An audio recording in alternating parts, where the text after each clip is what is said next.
এই বাইরে যা গরম পড়েছে আজকে, খুব টায়ার্ড গো।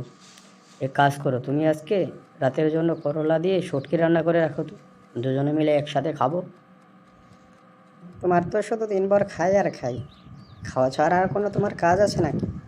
কই, একদিনও তো বলতে দেখলাম না যে চলো বাইরে যাই একদিন শপিং করি। তুমি কি জানো না যে বউয়ের সেবা যত্ন করা, বউকে খুশি রাখা নবীদের সুন্নত? তুমি কি সেটা জানো না? না মানে, চারটে বিয়ে করো তো নবীদের সুন্নত।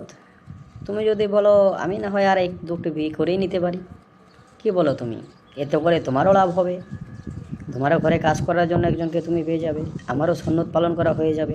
কি বলো তুমি?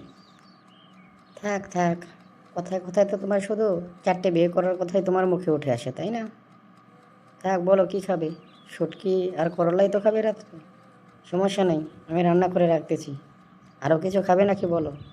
কথায় কথায় শুধু ঘরে বউ আনবে বউ আনবে। এই না হলে আমার লক্ষ্মী বউ। ঠিক আছে ঠিক আছে, জলদি করে রান্নাটা করো তুমি। আমি না হয় একটু বাইরে থেকে শরীরে হাওয়া লাগিয়ে আসি। জলদি জলদি রান্না করে রাখো, হ্যাঁ? আর পারলে সাথে একটু টমেটো চাটনিও করে রেখো, ঠিক আছে? যাও যাও, দীক্ষা দেখে পাচ্ছি না, দিন পরে শুধু মাথার ভিতরে খাওয়া আর বিয়ে করার কথা। যাও, রান্না করে রাখছি, যত সব আদীক্ষা দেখে পাচ্ছি না।